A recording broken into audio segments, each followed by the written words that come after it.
I've told this story only a handful of times. Usually, I avoid talking about it, it's too heavy, too real, but with Halloween coming up again, I feel like I have to.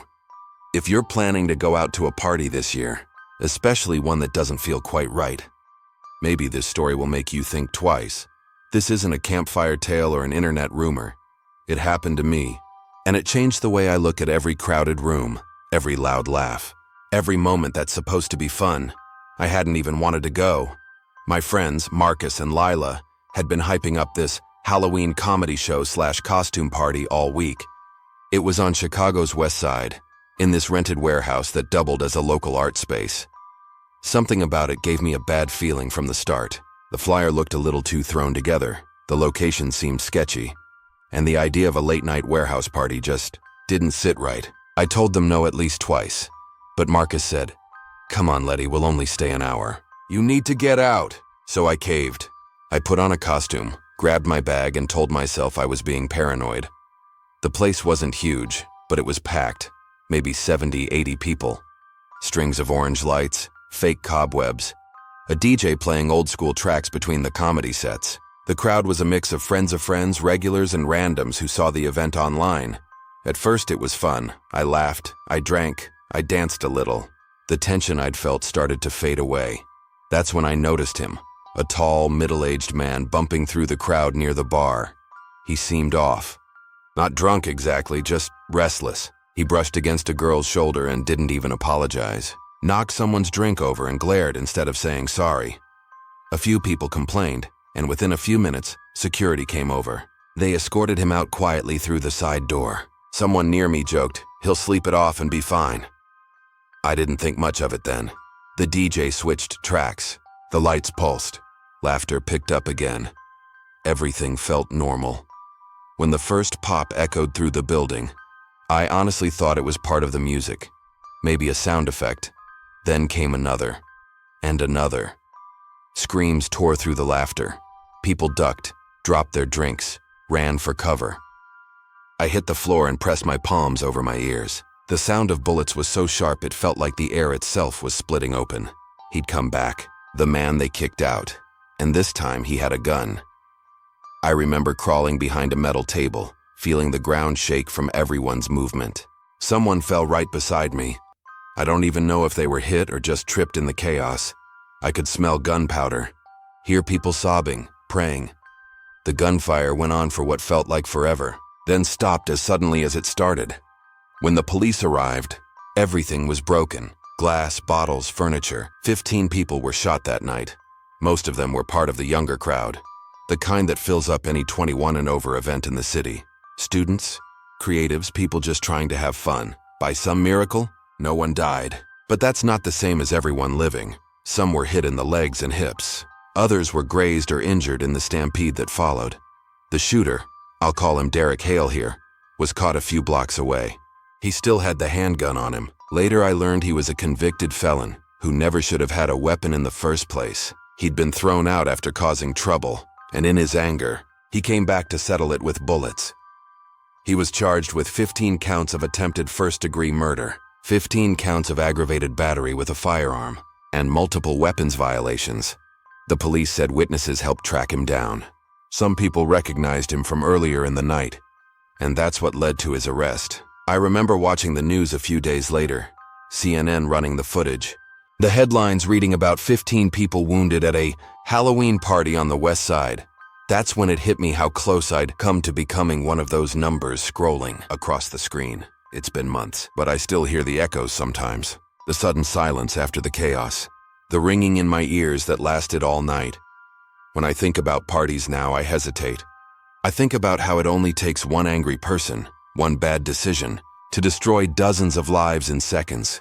Marcus and Lila don't talk about that night much anymore, but I can tell it changed them. 2. We don't go out as often, and when we do, we check exits, watch crowds, and trust our instincts. So if you're hearing this story before heading to a party, especially this Halloween, just remember, if something feels wrong, you don't owe anyone your presence. I ignored my gut once and it nearly cost me my life.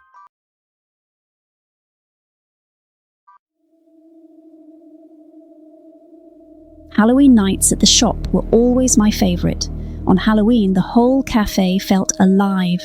Costumed regulars drifting in for one more drink, the smell of spice and espresso mingling as pumpkin candles flickered on the register. And best of all, because we were a small mom and pop shop and weren't a chain, we got to close early at 8 p.m. That meant I could finish cleaning up, slip straight into my Spider-Man onesie, and still have plenty of time to pick up my best friend for a party by 9:30. That night, it was just me and my manager, two young closers laughing as we counted tips and wiped down counters, while the rest of the city started their festivities. She was excited too. Her boyfriend was swinging by to take her on a Halloween bar crawl, and she'd even brought her costume to change into in the back before they left. I stayed out front to sweep and mop while she ducked into the restroom. "Be back in a sec," she called, humming as the door clicked shut. Outside, a misty drizzle slicked the street. Inside, the mop water sent up clouds of steam and the windows fogged until they became mirrors.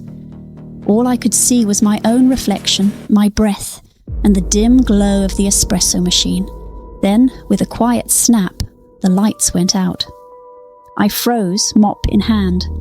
"Real funny," I muttered, feeling for the switch. A thin glow still showed under the restroom door. I could hear her humming. "Motion sensor glitch," I told myself, flipping the manual switch until the fluorescence flickered back on. I went back to mopping.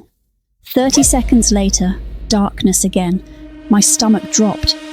I stomped over, jabbed the switch, and the lights buzzed back to life. That's when I saw it. On the fogged-up window was a face. A crude jack-o'-lantern grin scratched into the condensation, triangles for eyes, jagged smile. I stepped closer, trying to peer through, but the glass was opaque. Whoever was outside could see in, but I couldn't see out. I forced a laugh. "Greg, stop messing around." My best friend had a history of showing up early to scare me. Maybe he'd slipped in before we locked the door. Silence. "Her boyfriend," I muttered. He always thought everyone was into her. This was exactly his kind of joke.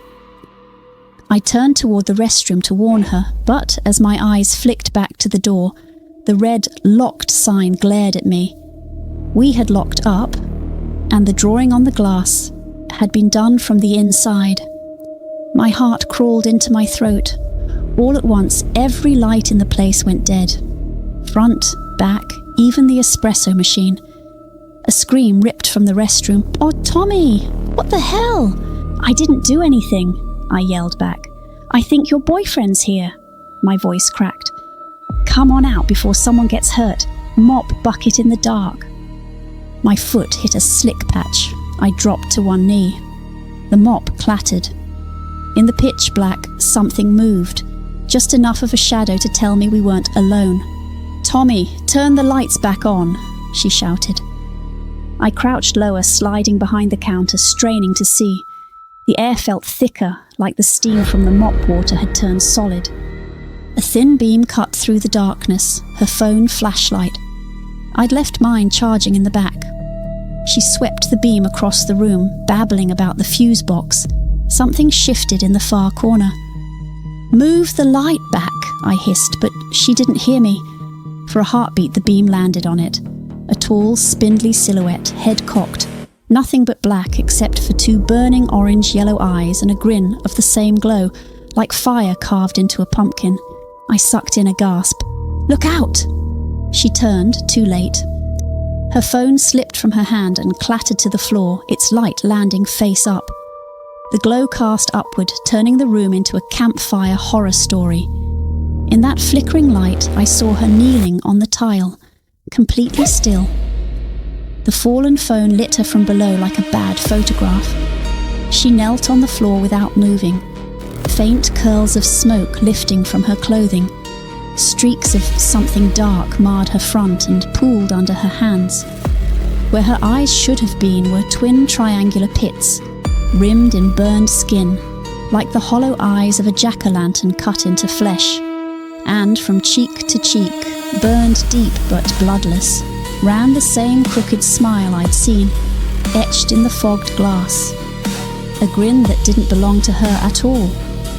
Behind her, the figure straightened, that fiery grin aimed at me now. I couldn't move, couldn't breathe.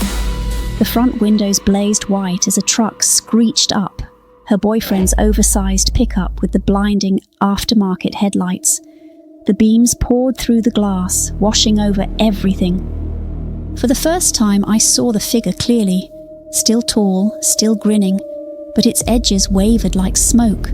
It tilted its head toward the truck, then back to me, and with a single backward step, it dissolved into the dark of the stockroom. The lights snapped on, machines hummed, steam drifted away. I stayed crouched, shaking. The boyfriend burst in, yelling her name. The next minutes blurred. Sirens, red and blue lights pulsing against the fogged window where that jack-o'-lantern face still lingered. Detectives questioned me for hours. No sign of forced entry, no sign of anyone else. I had no blood on me, no weapon, no motive. Just the story I'm telling you now. And the last thing I saw before they led me out, the thing that still wakes me up at night, was the fogged glass being photographed. The jack-o'-lantern grin had been redrawn perfectly, as though from the inside, staring right back at me.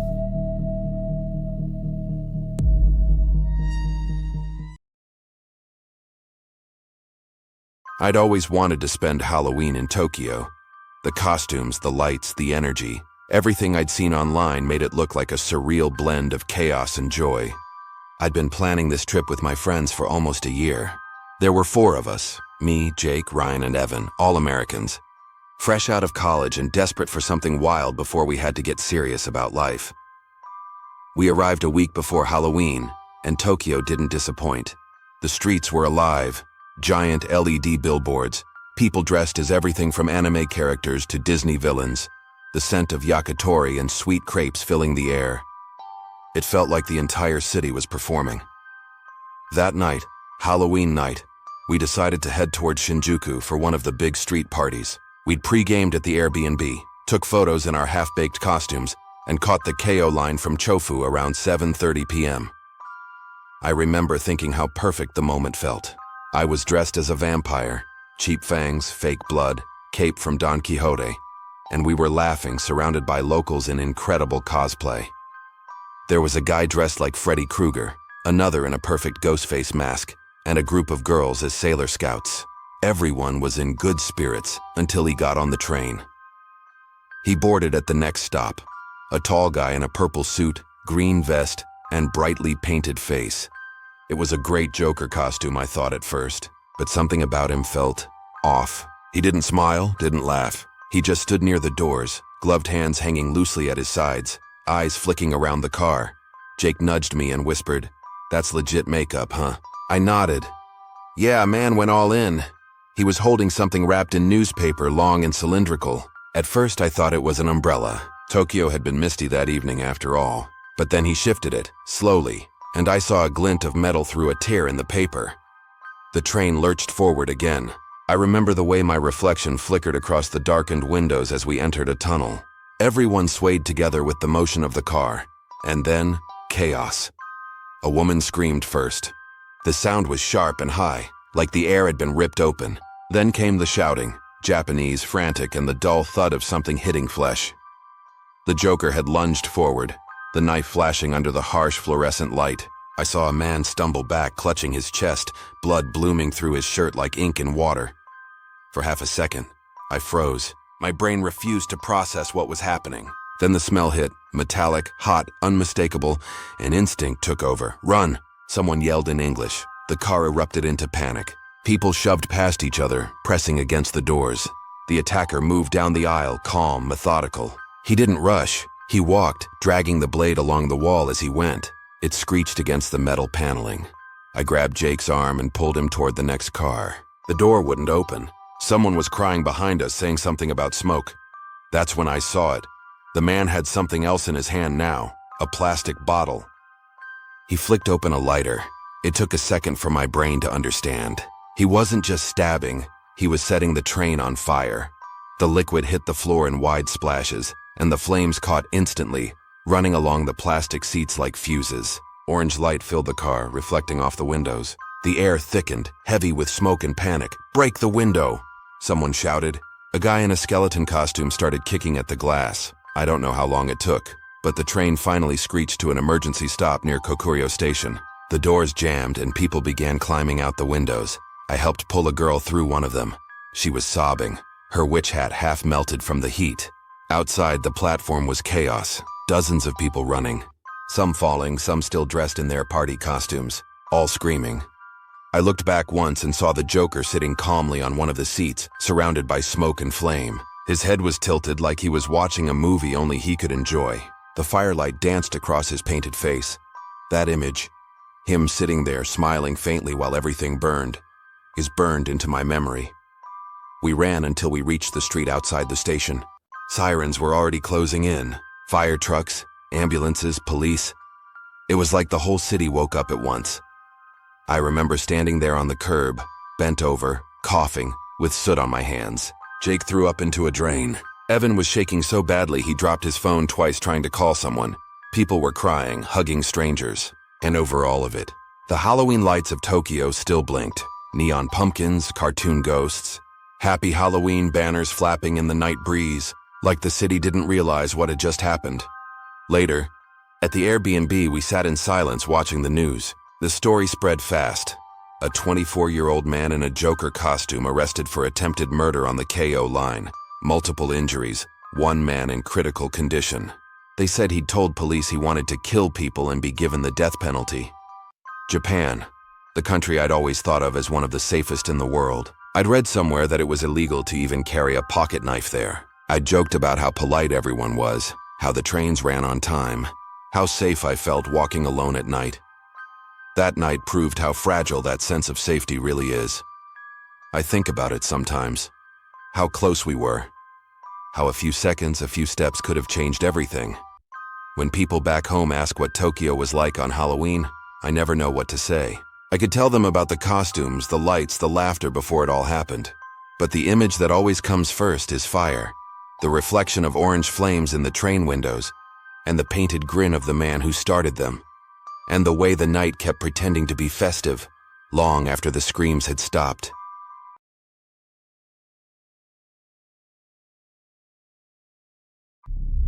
Hey there, first-time submitter, but I am not new to this. I actually run a small true crime podcast myself, but feel compelled to turn my experience into a story and make sure this story gets shared for everyone's awareness on as many accounts as possible. In my show, like many of the others, we take listener submissions, everything from family legends to creepy road trip encounters. For a long time, it was just stories. But starting a few years back, we began receiving a batch of emails every autumn from someone calling themselves Harvestman. They'd arrive like clockwork at the end of September, 2 or 3 short confessions about people who'd gone missing, always framed as justice served. And then, right before Halloween, a much longer story would come in. It became a tradition on my show, a Harvestman special each October 31st. The writing was crisp, chilling, but strangely moral. Every victim was painted as someone who'd hurt others, escaped charges, or hidden dark pasts. Listeners loved them. Those episodes were always among our most downloaded of the year. For the first couple of seasons, I thought of them as a clever fiction series. We'd read them in order, add some production music, and the comment sections would light up with theories. People said it felt real. Others said it was just the next creepypasta trend. I treated it like good content. Then small things started nagging at me. Place names, dates, physical descriptions. In one story, the killer described an abandoned farmhouse turned Airbnb in Western Massachusetts with a hidden cellar door. In another, a rest area off I-90 near Eerie. In yet another, a ski cabin in Vermont's Northeast Kingdom with a distinctive wrought iron staircase. Listeners would send me links to news articles about missing people in those same areas. At first, I chalked it up to coincidence, By the fourth Halloween special, the coincidences felt impossible to ignore. The victims in Harvestman's stories lined up with real unsolved disappearances across the northern US. New England, upstate New York, Pennsylvania, Michigan, Wisconsin. The first cases were sloppy, bodies eventually found. Later ones simply vanished. That's when law enforcement called. A detective from the state police emailed me after hearing my Halloween episode on a long drive. He'd recognized details from an active file. We had a long talk. I handed over email headers, IP logs, timestamps. From then on, every full batch of Harvestman stories went straight to the task force before I recorded them. Behind the scenes, the picture slowly came into focus, but not in a way that made sense. Harvestman wasn't one person, but two. He had a past no one could quite pin down. Consulting gigs, odd jobs, long gaps between contracts. She was listed as having once studied cultures and myths at a Midwestern university. But beyond that, her history was a blank. Together they were disciplined, methodical, and secretive. They picked their victims carefully, lured them to short-term rentals or abandoned properties, and staged things with ritual-like precision. Investigators tried to draw out their motive but got nowhere. They seemed to take inspiration from autumn itself, their harvest period, the bigger gathering each Halloween, but never explained why. The seasonal rhythm was just another part of the pattern. A few disappearances each fall, a high-profile one on October 31st, then silence until the next year. The podcast episodes served as their scorecard, posted like campfire tales but really confessions, and they scrolled the comments after each one, adjusting tone and detail based on listener reactions. By the time we realised this, they'd been at it for years. The earliest cases left bodies, which is how the link was made. Later cases left nothing. The task force built a map of every story location, overlaid with real missing person reports. It was chilling to see the dots cluster along the northern corridor like fallen leaves. Their final season was the boldest. That fall, the stories described victims with ties to politics, finance, and organised crime. In one email they wrote, "Our last harvest approaches. Agents told me the man was gravely ill. She was making arrangements to vanish. They were planning an end game." Their last submission landed in my inbox on October 29th, 2024. It described a return home to a shuttered ski lodge in Vermont. Because of the logs I'd been feeding them, investigators were ready. Federal agents and local deputies moved in Halloween night. They found a burned laptop, a rigged contraption at the door, and drag marks across the lobby. He was dead in a back room from what appeared to be an overdose. She was gone. That was nearly 2 years ago. She's still wanted. No one knows how many of the stories were real victims, how many were warnings, how many were pure fiction. Some bodies may never be found. I still host my podcast, but every autumn, when submissions start rolling in, I feel a knot in my stomach. For 3 years, 2 people used my show as a delivery system for their confessions, hiding in plain sight among narrators and commenters. We thought they were just great stories. Sometimes I still scroll back through those episodes and wonder if she's doing the same, if she's planning another fictional harvest, watching the comments to see how to improve. And that's where the trail ends, for now. He was found dead.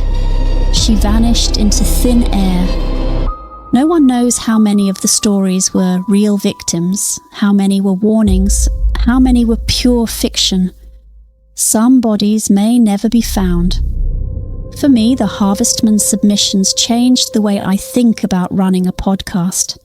They blurred the line between entertainment and evidence. And for 3 years, 2 people used this very show as a delivery system for their confessions. We thought they were just great stories. Sometimes I still scroll back through those episodes and wonder if she's doing the same, planning another fictional harvest, watching the comments to see how to improve. If you have any information about the case, contact your local authorities. And if you're listening, Harvestman, we're still here.